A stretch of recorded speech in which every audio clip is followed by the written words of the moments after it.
Ketika saat Allah membuka pintu kemakrifatannya terhadap hati seorang manusia, itu dengan cara berbagai cara Allah lakukan. Tentunya si manusia kita bisanya itu mengalir mengikuti apa yang menjadi petunjuk Allah. Allah memberikan tanda-tanda terhadap hamba yang dikehendaki seperti ini. Urusan cara Allah membukanya itu urusan Allah, cuman ada tanda-tandanya. Pertama, tanda-tandanya adalah yastami'unal qaula.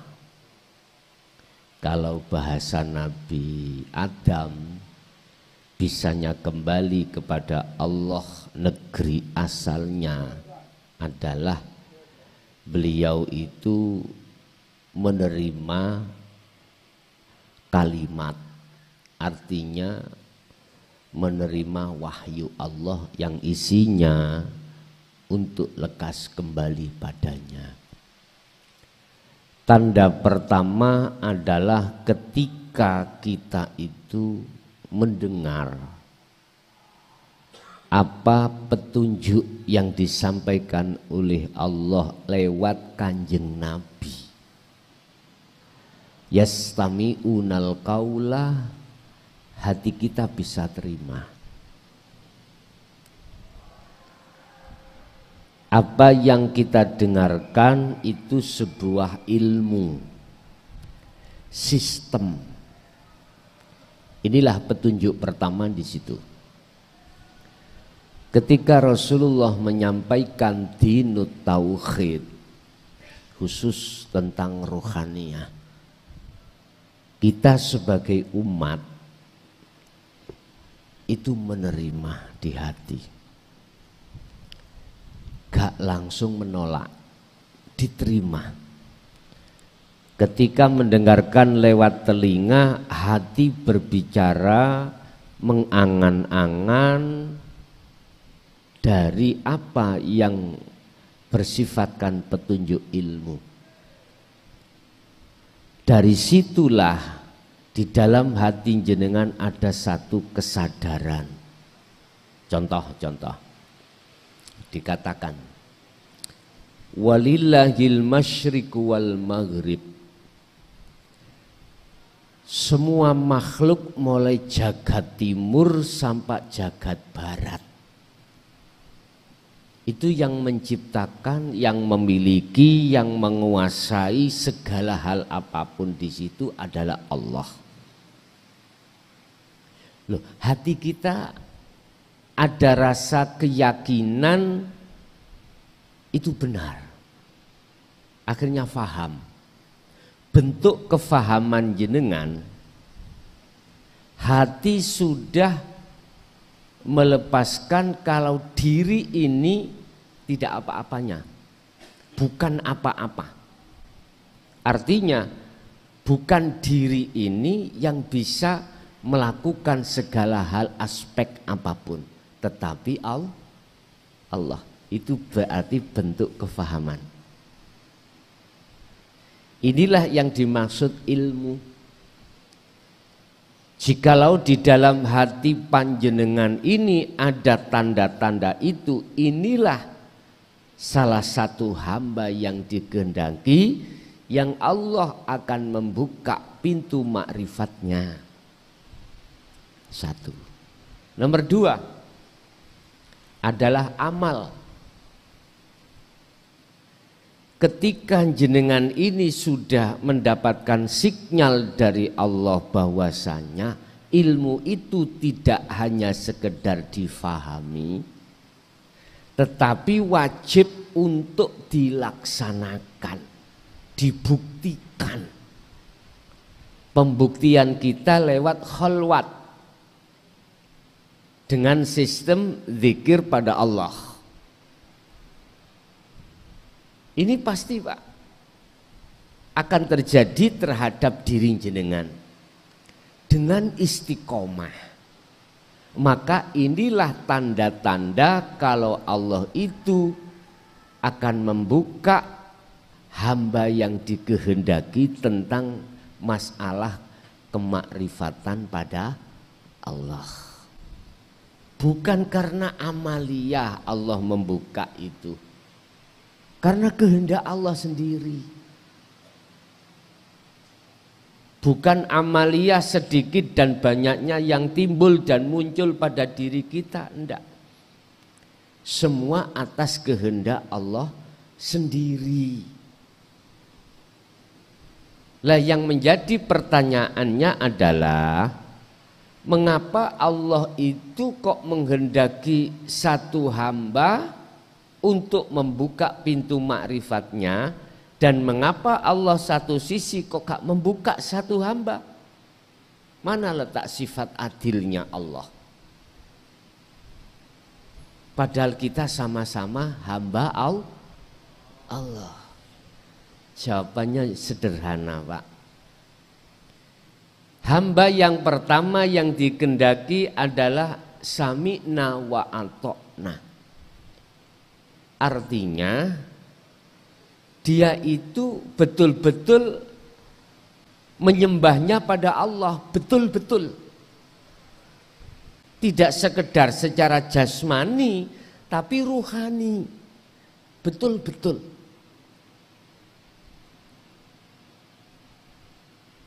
Asbabun nuzul di dalam hati jenengan seperti inilah akhirnya Allah menurunkan wahyunya. Yang wahyu itu berupa pembukaan pintu makrifat terhadap jenengan. Yang kedua, mengapa Allah itu tidak membuka? Karena jawabannya sederhana juga, sami'na tapi wa asoina. Sama-sama mendengarkan ajaran ini yang disampaikan oleh Kanjeng Nabi, tapi golongan yang kedua ini tidak mengindahkan. Bahkan al-mala'u kadzabu, kebanyakan pemimpin-pemimpin yang ada di depan itu menolak, mendustakan, enggak mau. Akhirnya penghambaannya, pengabdiannya tidak benar-benar terhadap Allah, tapi bahasa Allah hanya di lisan, bahasa Allah di hati tidak ada. Wa minan nasi mayyaqulu amanna billahi wa bil yaumil akhiri wa ma hum bimu'minin. Saya kasih tahu Muhammad, mereka mengatakan beriman pada Allah, beriman padaku, tapi sesungguhnya tidak, hatinya tidak. Lesan kita mengatakan Allah. Semua yang menciptakan alam dunia Allah, tapi ruhaniah kita, hati kita masih terbelenggu oleh hawa nafsu dalam diri kita. Akhirnya dengan sebab itulah Pak, terhalanglah ruh ini terhadap Allah. Untuk bisa membuka diri dari penghalang itu, hanyalah Allah yang bisa membuka. Syaratnya jenengan kita itu yang ada di golongan kedua harus pindah dari sami'na wa asoina, pindah sami'na wa ata'na. Sampai ditegaskan Allah, jikalau cintamu ingin aku terima dan kau kujadikan sebagai kekasihku, kata Allah, ya fattabi'uni, ikutono Muhammad. Kalau yang dawuh Kanjeng Nabi, fattabi'uni, ya ikutono aku. Apa perilaku secara jasmani dan rohani, ikutono. kebanyakan kita umat manusia, khususnya umat Islam, kan hanya mengikuti secara zahir, Pak ya. Secara syariat saja. Secara batin, secara rohaniyah, secara hakikat, jarang yang mau mengikuti apa yang pernah diikuti Kanjeng Nabi. Sampak-sampak Kanjeng Nabi pernah dawuh saat para sahabat itu dikasih sayembara. Barang siapa yang sholatnya bisa khusyuk akan kukasih serban hijau. Enggak ada yang bisa, Pak. Sekalipun Sayyidina Ali terakhir mau salam, hatinya ingat serban hijau. Itu jangan disimpulkan hadis itu Sayyidina Ali yang enggak bisa apalagi kita. Jangan gitu. Jangan. Sarahnya hadis itu siapapun kita, tatkala ruhaniyah ini masih ada penghalang terhadap Allah, pasti nggak bisa.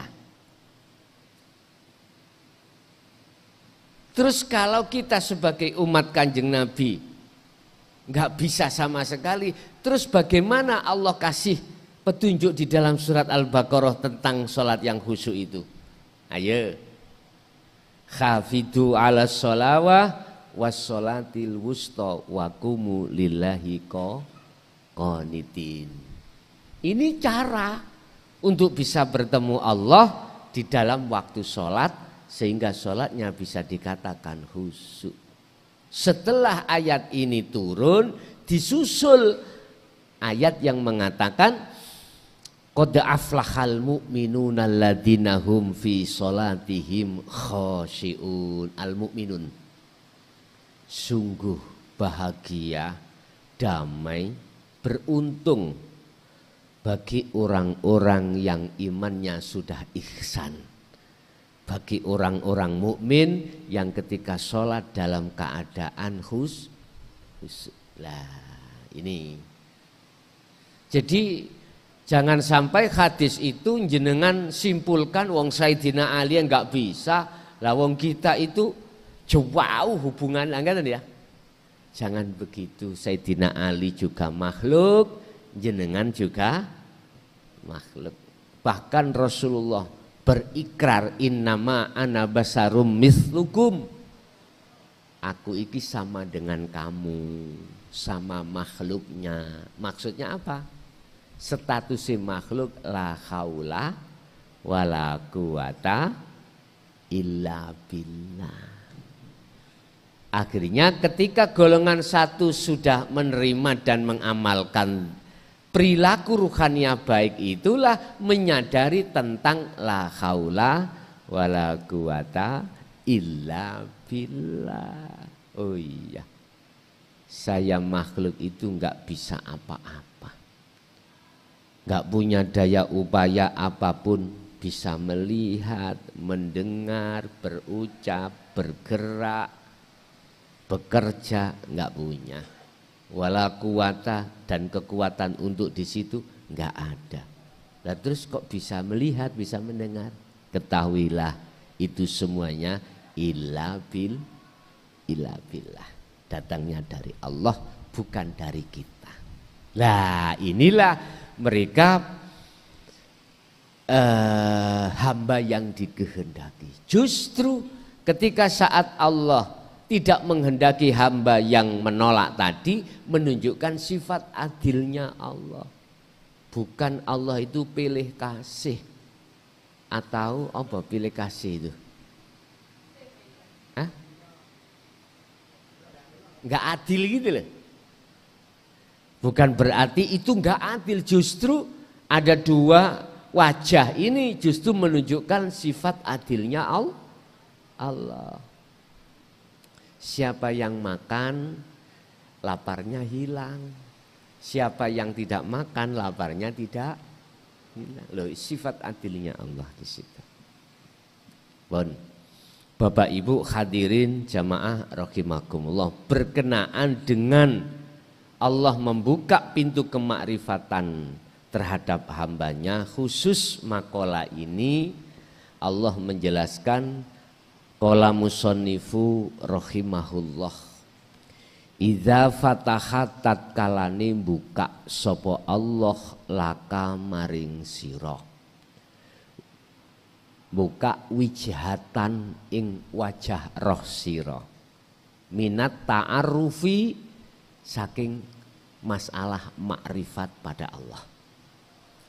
Ketika Allah membuka pintu hatimu untuk bisa bertemu Allah, atau ketika saat Allah membuka mata hatimu sehingga bisa makrifat pada Allah, ya fala tubali ma'aha ingkola amaluka. Jangan kau berpendapat karena amalmu itu.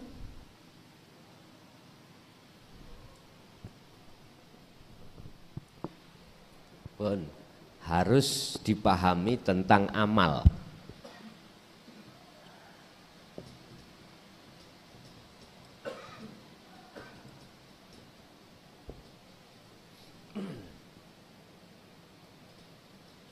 Amal dan akhwal.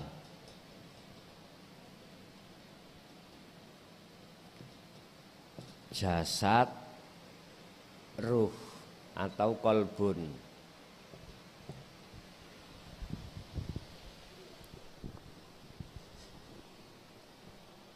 Amal yang dimaksud amal itu perbuatan-perbuatan yang ada kaitannya dengan jasmani. Manusia unsur jasmani dan rohani. Amal yang dimaksud itu adalah segala perbuatan yang terjadi pada jasmani. Kalau akhwal, keadaan, itu satu perbuatan yang terjadi pada rohani atau hati. Kalau kita bicara akmal atau amal, mau macam-macam. Berdiri, rukuk, sujud, duduk, sholat, atau di luar aktivitas sholat. Itu disebut akmal, jamak dari amal. Jadi amal-amal yang bersifatkan dohiriyah itu bukan alasan Allah jenengan ini hati dibuka tentang kemakrifatan, bukan karena itu. Kan dikatakan fal ya'mal amalan sholihan, kau harus melakukan satu perbuatan yang bagus. Lah, akmal ini identik dengan jasmani, berarti jasmani sampean harus melakukan bentuk zikir.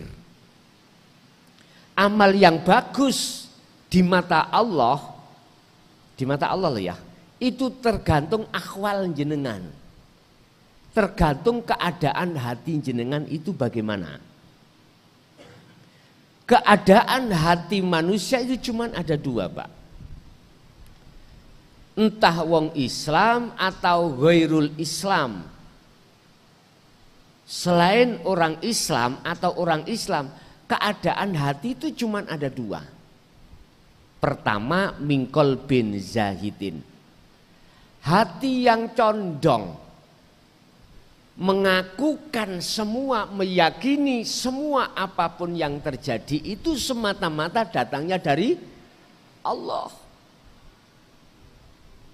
Maka dikatakan oleh Syekh Ibnu Athaillah mingkol bin zahidin, itulah hati yang condong pada Allah imannya. Jadi sudah tidak mempunyai iman pada selain Allah, sudah tidak ada dari segi aspek apapun yang terjadi. Satu. Nomor dua, mingkol bin rohibin, hati yang condong beriman pada selain Allah. Contoh ini, saya beriman bahwasanya hati, yang memberikan tausiah itu adalah mukhlason.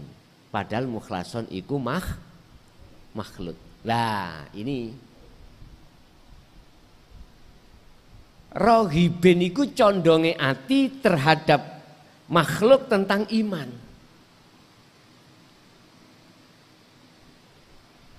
Wis gak ngomong hudan kok udah temenan tadi gawe.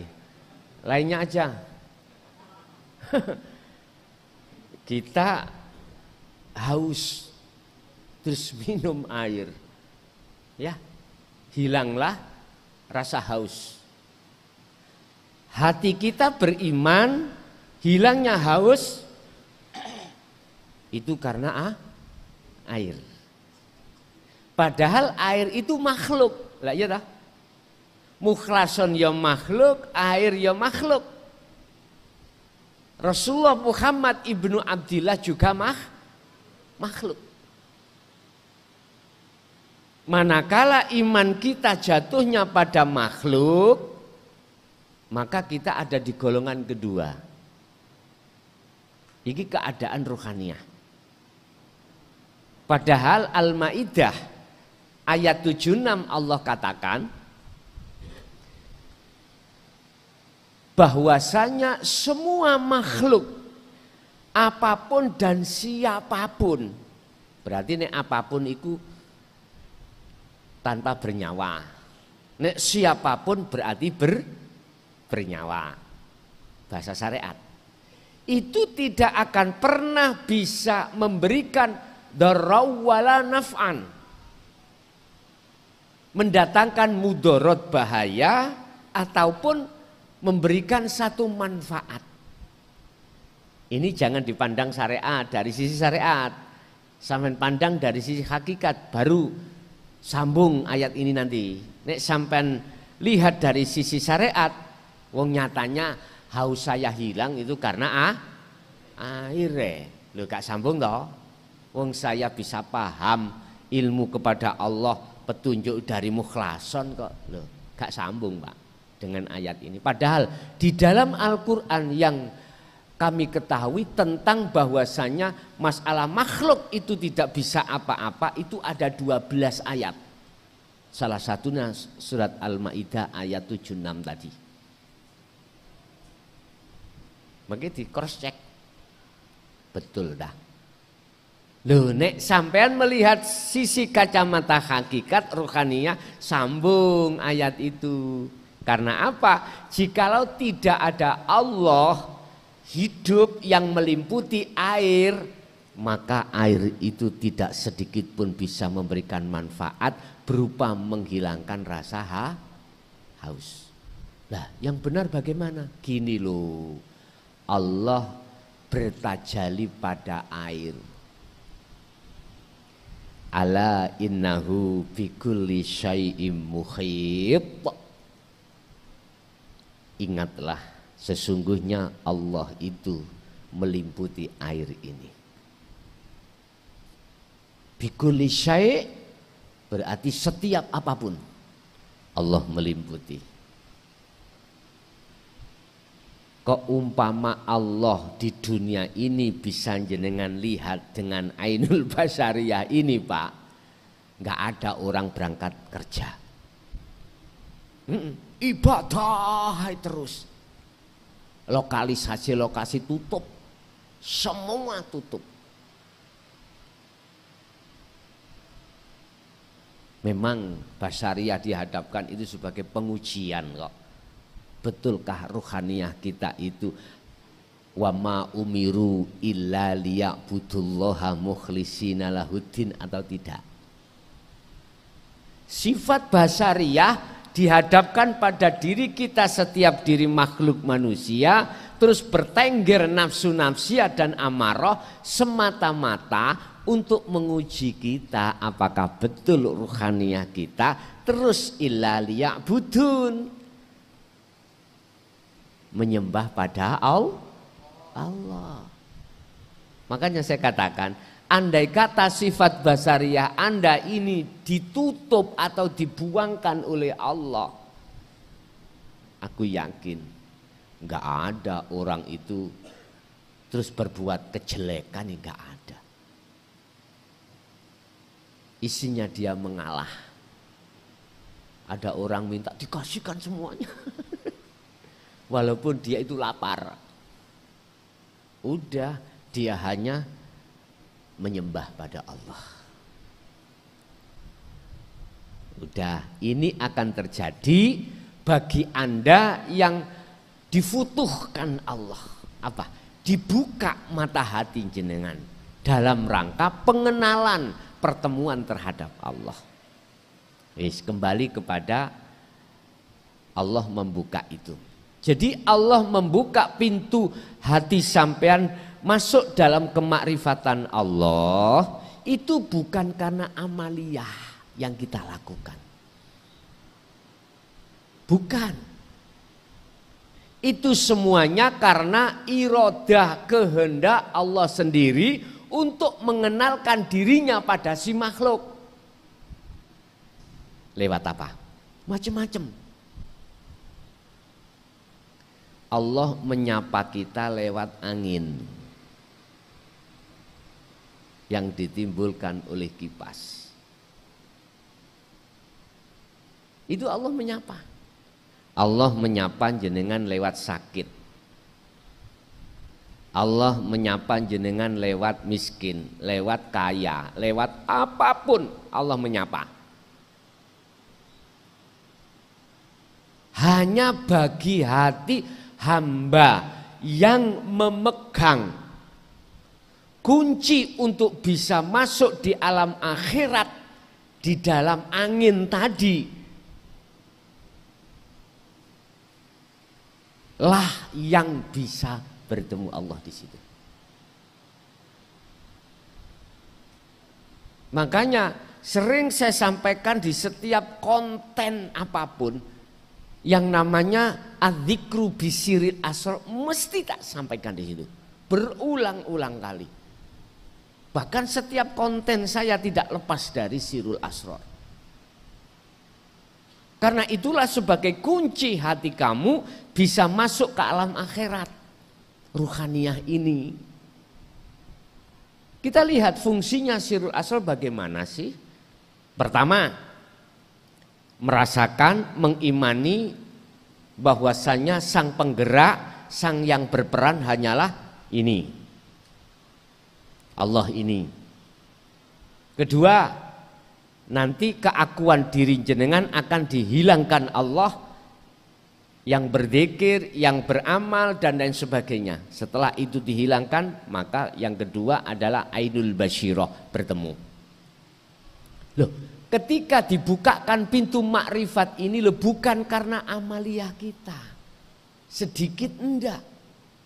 Karena memang mohon maaf fa innahu ma fatahaha laka illa wa huwa yuridu ayyata'arrafa ilaika. Itu karepe Allah. Itu Allah yang punya kehendak. Artinya apa, Pak? Jenengan kalau pingin sak dek sak nyek, apa sak dek sak nyek iki? Sak kejapan mata masuk, bisa masuk di alam akhirat, dibuka pintunya itu, lepaskan segala hal apapun yang terjadi pada diri kita, terutama waktu zikir. Jangan ngaku-ngaku kalau kita yang zikir, paham ya? Sekalipun amaliyah itu kelihatannya sedikit, tapi berbobot, Pak. Hanya merasa mengimani dalam hati sampai keadaannya itu dalam kondisi kolben zahidin inilah yang ku maksud.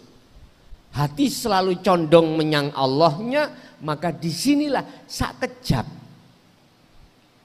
Sehingga kalau boleh saya katakan berarti alam akhirat itu tidak jauh. Alam akhirat itu kita gak usah menunggu apa yang diterangkan di dalam hukum syariat. Besok kalau sudah hari kiamat, Israfil menyebul, apa? Meniup trompetnya, bukan itu. Ya lama Pak sampai nunggu ke sana.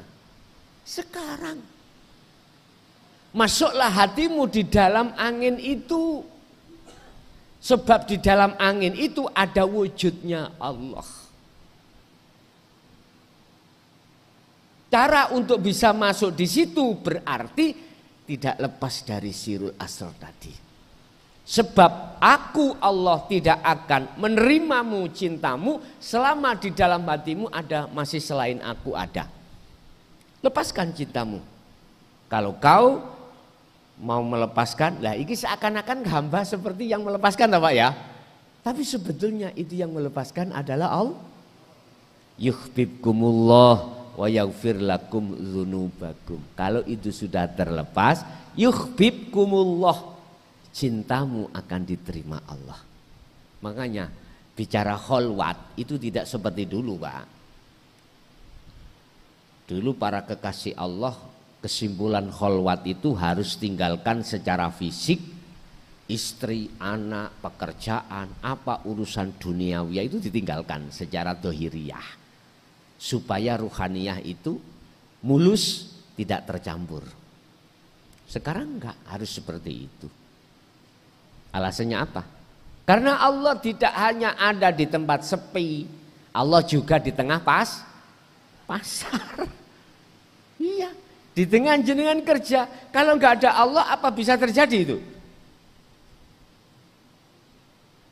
Karena apa diperbolehkan sekarang itu berkholwat di tengah-tengah tempat ramai atau pekerjaan?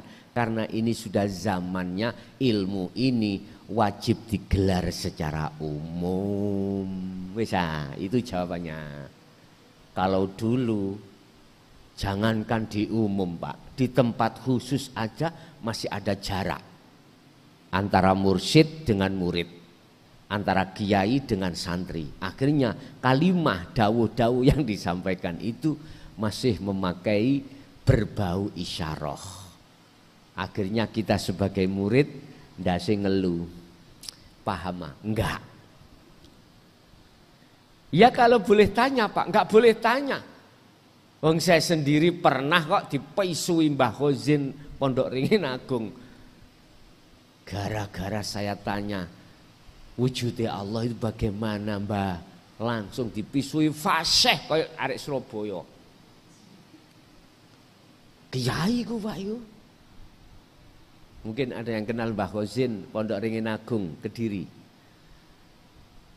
Beliau salah satu tokoh tentang tasawufnya itu kendel. Tapi kendelnya itu di forum gitu loh. Memang zaman dulu, Pak. Nah, zaman sekarang sudah secara blokosuto alias terang-terangan. Karena memang ayatnya sebetulnya di situ. Mungkin dibuka dalam surat Al-Hijr bagaimana cara Rasulullah menyampaikan dinut tauhid ini. Mulai dari ayat kalau nggak salah 92 sampai 99. Dengan terang-terangan. Tapi resikonya beliau itu tahu dipisu-pisui umat pada saat itu. Dipisui kaum kafir Quraisy, kaum Taif, walah. Bahasanya dipisui. Tapi bukan hanya di lisan Rasulullah itu. Dipisui oleh umat itu dengan bahasa fisik juga. Abu Jahal, Abu Lahab bagaimana merencanakan dengan tokoh-tokoh yang lain. Waktu ada di Mekah, beliau direncanakan mau dibunuh. Tapi akhirnya Allah tidak diam diri di situ. Muncullah hijrah ya dari Mekah ke Madinah. Akhirnya terlaksanalah hijrah. Bon, Bapak Ibu hadirin jamaah rahimakumullah. Jangan menganggap amal sedikitmu itu menjadikan kau berputus asa untuk tidak dibukakan pintu makrifatmu. Jangan. Sebanyak apapun amaliyah yang terjadi pada diri Anda, jikalau tidak dibarengi, disertai keadaan ruhaniyahmu, kolbin zahidin, sampai dunia niki kiamat nggak bisa bertemu. Allah tidak akan membuka pintu hati seseorang itu. Gak akan. Tapi walaupun amaliyahmu itu hanya sedawikit, pandangan umum sedawikit, tetapi jenengan sertakan keadaan ruhaniyahmu itu mingkol bin zahidin. Disinilah Pak, idza fataha, Allah membuka pintu kemakrifatan Anda. Berarti tanda-tanda kemakrifatan Anda akan terjadi. Ukuran amaliyah bukan, ukurannya akhwal, keadaan hati jenengan. Apakah condong terhadap Allah? Apakah condong terhadap imannya selain Allah? Selain Allah. Bapak Ibu hadirin jamaah rahimakumullah. Alam ta'lam anna ta'arruf huwa muriduhu alaika. Heta, apakah kau tidak mengerti adanya kau makrifat itu yang memakrifatkan Allah? Alam ta'lam, ana ta ora ngerti sira manungsa, makrifatmu iku sing gawe makrifat itu Allah. Itulah Allah cara untuk menghapus dalam hatimu supaya tidak mengakui dirimu yang beramal. Paham Pak Fuge? Makanya tadi saya katakan akhirat iku namung hanya sak jangkah. Toyul akhirat, ngelempit masa akhirat iku di dunia hanya sejangkah. Benang merahnya itu adalah Anda pelepasan keakuan diri sebagai makhluk dalam hal apapun. Itu kalau terjadi pada diri jenengan, maka itulah akhirat. Gitu deh Pak. Sak kedepe meripat, sekejap mata. Gak butuh wusul, gak butuh jam-jaman, gak butuh tahunan, harian, bulanan. Bagi siapa? Bagi yang sudah terlepaskan sifat basariahnya, keakuan diri sebagai makhluk yang melakukan. Cuman untuk sampai di situ terjadilah saya ja'alullahu ba'da usri yusra. Kita itu masih merasa. Padahal secara keilmuan sudah paham. Ketika praktek kita itu di tengah-tengah kholwat baik umum maupun khusus masih belum terlepaskan keakuan diri. Loh, memang itu proses. Makanya mengapa dulu itu abah saya sendiri tidak mau memberitahu tentang Sirul Asrar. Harus saya melewati dzikir di thariqah dulu Pak. Sehingga rasa ketidakpuasan saya di thariqah satu pindah thariqah yang lain. Yang lain pindah yang lain. Bukan berarti saya selingkuh, ngoten ya. Artinya mendua, enggak. Cuman satu saya mencari benang merahnya itu di mana untuk bisa wusul. Lah, setelah Allah memberikan tahu tentang benang merahnya yaitu dzikir Sirul Asrar, saya taskhihkan kembali si Abah. Jawabannya sederhana, apa? Birriyadhati wal azkar. Kuwi cek ngerti soro. Biar merasakan susahnya orang bagaimana untuk melepaskan keakuan itu. Berzikir tiap saat dan waktu sampai mohon maaf saya kurus, nggak bisa minum, nggak bisa makan. Bukan perkaranya nggak ada makanan, nggak ada minuman, enggak Pak. Oleh karena mendawamkan, mengistiqomahkan zikir satu hari satu malam ini saya dijatah zikir sirin itu 20.000. Jadi sampai saya mengalami air yang mau saya minum itu jawab Aku Allah. Akhirnya nggak bisa diminum. Siapa yang nggak takut, Pak? Mau makan nasinya berkata aku Allah. Si coba bingung apa enggak? Mesti bingung. Ini kalau tidak ada petunjuk dari Allah, enggak mungkin paham maksudnya aku Allah. Padahal itu petunjuk. Maksudnya hilangkan keakuanmu. Ngoten lho asline. Keakuan makhluk hilangkan. Berarti makhluk nasi, makhluk air hilangkan dalam pandangan hatimu. Jikalau itu sudah kau lepaskan, terlepas itu, maka nyatalah keakuan Allah yang melimputi ini tadi. Paham Pak G? Oke, berarti ini bukan maksud Allah buka dari sebab amaliyah kita, ndak. Itu memang kehendak Allah sendiri. Makanya dikatakan alam ta'lam anna ta'arrufa huwa muriduhu alaika. Ketahuilah bahwasanya yang menghendaki kau bisa makrifat pada Allah itu atas kehendak Allah sendiri. Wal a'malu anta muhdiha ilaih wa aina ma tuhdihi ilaihi mimma huwa muridu alaika. Hetah. Apa sebanding amaliyah-amaliyah yang katanya kita yang melakukan, yang diperuntukkan hadiah pada Allah, ditukar dengan kemakrifatan, apakah sebanding? Tidak. Sekarang ditambah, tidak amaliyah. Dunia dan seisinya, mafis samawati wa mafil ardi ini, milik Anda berupa emas, intan mutiara, cagak mutiara, intan emas, apapun gentengnya semuanya emas. Apakah seimbang apabila ditukar dengan kemakrifatanmu yang dihadiahkan Allah?